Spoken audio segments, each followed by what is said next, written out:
ada masih luang untuk space seseorang duduk, ya, untuk orang lain bisa bergabung, kemudian kita luaskan, dikatakan tolong luaskan, lalu kita luaskan, maka langsung dibalas oleh Allah. Orang-orang yang suka meluaskan kelapangan bagi orang lain, yafsahillahu lakum, Allah akan lapangkan hidupnya. Ya. Saya ajarkan satu rumus dulu Bu ya di Quran sebelum kita mulai materi. Kata Quran, ibu suka meluaskan, melapangkan, memberi kesempatan pada orang. Itu satu saat kalau kita sedang sempit, Allah akan luaskan. Ibu sedang bawa mobil, ya, dalam keadaan macet, tiba-tiba ada orang buru-buru, ada ambulans, lalu kita menepi, kita persilahkan lewat. Itu besok lusa saat kita sulit, kita akan diberikan kesempatan untuk terbuka, diberikan kelapangan. Itu rumus pertama. Ya. Wa idza qila lakum unshuzu fanshuzu, ini poinnya. Yarfa'illahu alladhina amanu minkum walladhina utul ilma darajat. Ya. Kata Allah, ada dua golongan yang akan selalu diangkat derajatnya oleh Allah Subhanahu wa taala. Ya. Kalau diangkat derajat itu maknanya bisa dua. Saya ulang ya. Kalau diangkat derajat itu maknanya bisa dua. Satu, makna dunia. Ya, diistimewakan oleh Allah. Diistimewakan. Saat orang susah dia mudah. Ya. Saat orang lain, maaf, rezekinya terhambat, dia dipercepat. Ya. Coba saya mau tanya pada ibu, biasanya kalau orang-orang yang tinggi posisinya, tinggi ya, presiden, menteri misalnya, sampai level keterusnya, ya, biasanya kalau di jalan itu lebih mudah, lebih lambat, lebih mudah. Ya. Sekalipun ada macet diurai kan? Kalau manusia saja meninggikan derajat sesama manusia, mendapatkan kemudahan dalam hidup, maka bagaimana dengan Allah yang meninggikan derajat makhluknya? Kalau manusia mengangkat temannya menjadi presiden, mengangkat kawannya jadi pemimpin, dia mendapatkan akses kemudahan dalam kehidupan, maka bagaimana kalau Allah yang mengangkatnya? Ya. Maka tidak ada yang susah, ya. Tidak ada yang sulit. Ya. Dan yang kedua adalah pengertian akhirat. Akhirat. Ya. Ibu kan nanti insya Allah kalau kita masuk surga, itu tidak satu tempat Bu. Ada tingkatan-tingkatan, derajat-derajat. Ya. Ada surga Aden sampai Firdaus itu. Nah, ada orang yang oleh Allah itu diangkat derajatnya di surga sampai tingkat tertingginya. Ya. Yang paling tinggi kira-kira di mana Bu? Yang paling tinggi itu surga yang langsung melihat Allah tanpa hijab. Tanpa hijab, kelihatan. Ada di Quran surah 75 ayat 22 sampai 23. Al-Qiyamah. Wujuhu yawma idzin nadhirah. Di hari kiamat nanti ada orang yang wajahnya berbinar, gembira dia. Gembira luar biasa. Ya. Bukan karena masuk surga, bukan, sudah otomatis itu masuk ya. Gembiranya itu ternyata ila rabbiha nadhirah. Dia bisa menatap Allah langsung tanpa hijab. Rindu sejak di dunia itu pengen ketemu Allah ya. Subuh-subuh dipanggil jam 4:09, dia jam 3 sudah siap-siap, saking ingin cepat menghadap pada Allahnya. Rindu betul ya.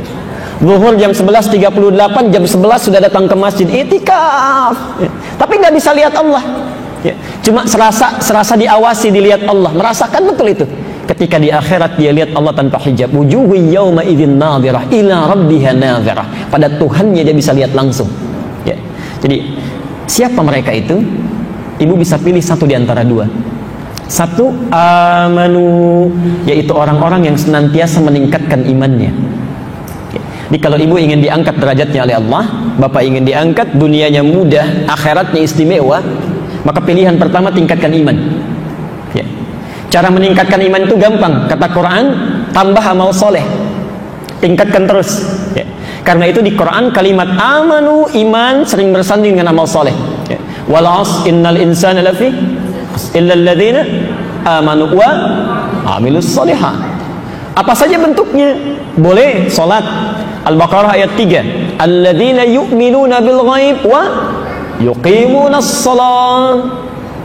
Coba cek ya. Kalimat salatnya. Kita punya mic ini. Yang bisa dibawa. Ibu bawa mushaf? Ya. Sekarang cek di mushafnya ya. Kalimat salat bisa ditulis dengan dua cara. Ya. Kalau ada satu saja yang keliru tulisannya, berarti mushafnya salah. Awas ya. Baik. Sekedar. Lafaz. Baik. Coba perhatikan sebentar, kalimat salat di Quran itu bisa ditulis dengan dua cara. Satu seperti ini, saya tuliskan salat, ya. Yang kedua yang ini, salat. Pelan-pelan. Ini kalimat pertama, ini kalimat yang kedua. Yang tertulis di mushaf yang ibu pegang sekarang, ya, atau bapak pegang, itu mesti yang kedua yang ini. Kalau tulisan di mushaf ibu yang pertama yang ini, itu berarti keliru mushafnya. Ya. Apa bedanya? Kalau yang pertama yang ini, itu hanya menunjukkan makna singular, satu makna saja, bentuknya tunggal. Ya. Satu kali sholat ini. Tapi kalau yang ini, itu bisa menunjuk dua makna. Bisa menunjuk dua makna, ya. Satu bisa dalam bentuk tunggal, mufrad, singular, mufrad. Yang kedua bisa berbentuk jamak, ya, jamak, plural, banyak.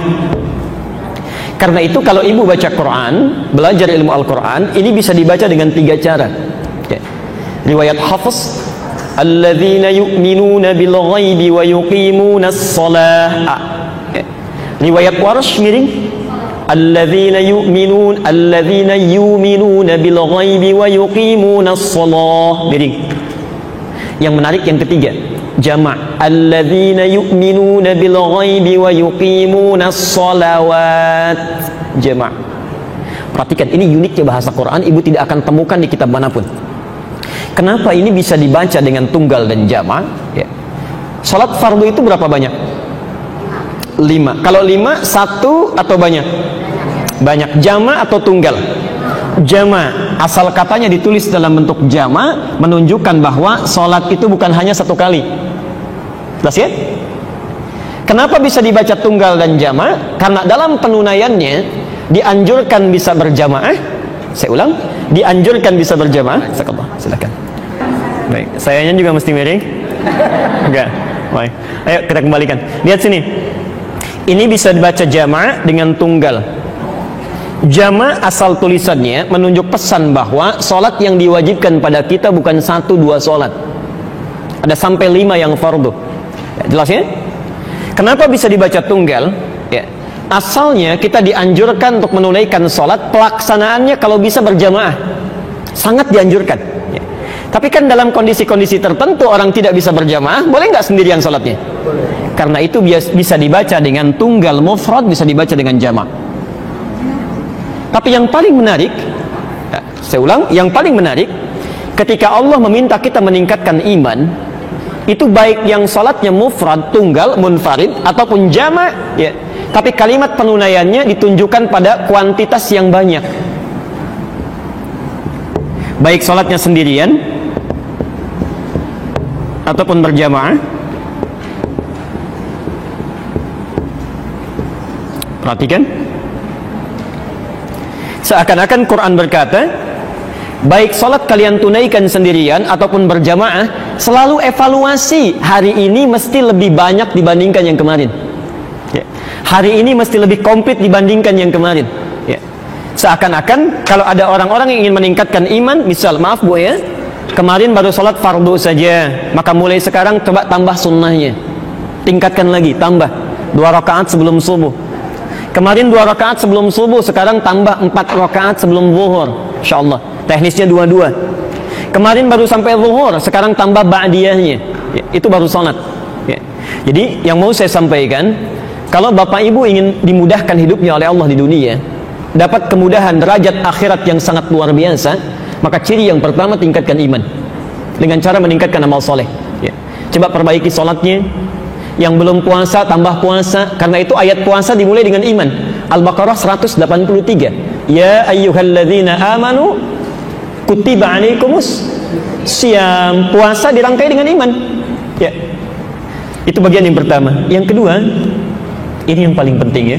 Dan ini saya ingatkan karena mungkin barangkali baru kita ta'lim. Jadi nanti ibu taklim dengan ustadz manapun, bapak taklim dengan ustadz manapun, tolong catat betul keterangan Nabi berikut ini. Ya.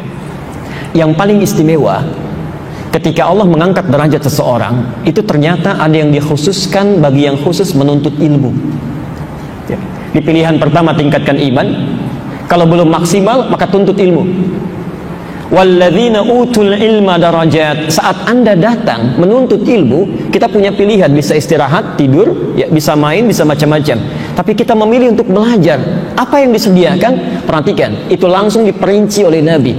Dalilnya hadis riwayat Muslim, nomor hadis 1389, 1389. At-Tirmidzi nomor hadis 2862.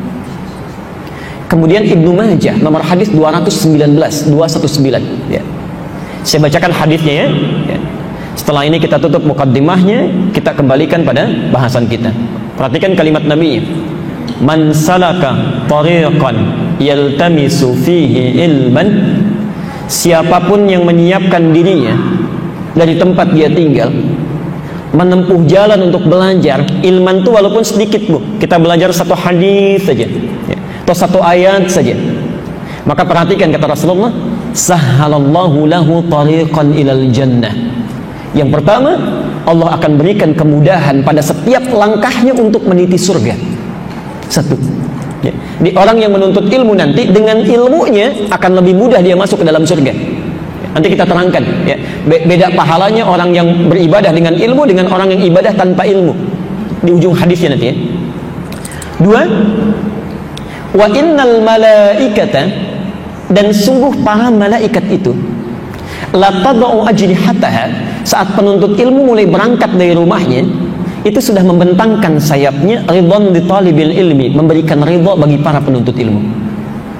Saya informasikan yang penting, Bu ya, Pak, mohon maaf, kalau kita sudah mau belajar dengan ustadz manapun, dimanapun, itu yakinkan pada diri kita, kata Nabi, kalau saya yang sampaikan, Anda boleh ragu. Tapi kalau Nabi yang sampaikan, jangan ada celah untuk ragu. Kata Nabi, malaikat sedang memberikan ridhonya, membentangkan sayapnya. Ridho malaikat itu dua artinya. Dua. Satu, mengaminkan doa yang dimohonkan. Ya, mengaminkan setiap doa yang dimohonkan. Ya. Di adabnya kalau kita sedang belajar, ikut pengajian, ikut ta'lim, ya, gak usah orang tahu, isi dengan doa, perbanyak. Ya. Barangkali ini caranya Allah memanggil bapak dan ibu, ada doa yang belum terkabulkan, setiap malam disampaikan, belum terkabul, sekarang Allah panggil. Saking sayangnya orang belum dapat kesempatannya, kita dipanggil ya. Kalau Anda sudah didudukan, sudah mendengar, ada kesempatan, belum melakukan juga, itu sayang ya, sayang ya. Yang kedua, al-istighfaru lahu, memohonkan ampunan bagi para penuntut ilmu ya. Memohonkan ampunan, ditolong isi, belajar dengan siapapun, boleh berangkat sampai pulang, ustadz yang belum datang misal isi dengan doa, banyak istighfar ya. Barangkali cara itu yang terbaik untuk menggugurkan dosa kita, menambah amalan kita ya. Yang terakhir, perhatikan bahasa Nabinya, wa fadlul alim, dan keutamaan seorang penuntut ilmu bila mengamalkan ilmunya, alal abid, dibandingkan orang ibadah tanpa ilmu. Misal ada orang sholat takbir, dia nggak tahu ilmunya, cuma ikut-ikutan saja. Dengan yang sholat tahu ilmunya, takbirnya sejajar dengan bahu misal, jemarinya tidak terlampau lebar, tidak terlalu rapat, angkat, rasakan, buang semua urusan dunia ke belakang. Misal, begitu dia takbir, itu pahalanya, bedanya dengan yang cuma sholat saja, kafadlil qamari ala sa'ilil kawakib, seperti keutamaan rembulan dibanding seluruh benda yang ada di langit. Kata para ulama, minimal 1000 bulan pahalanya. 1000 bulan. Ibu sholat tanpa ilmu cuma dapat pahala 10. Al-An'am 165. Tapi kalau sholat dengan ilmu, setiap takbirnya sama dengan 1000 bulan takbir, 83 tahun takbir tanpa henti. Ada yang sanggup 1 menit saja takbir begini terus? Tidak ada ya. Maka izinkan saya bermohon kepada Allah Subhanahu wa taala, semoga siapapun yang hadir di siang ini yang ditolong oleh Allah Subhanahu wa taala. Kalau bukan pertolongan Allah, tidak mungkin kita datang saat ini ya. Semoga Allah memudahkan segala kehidupannya, mengabulkan doa-doanya, dan memberikan pahala berlipat untuk mengangkat derajatnya ya.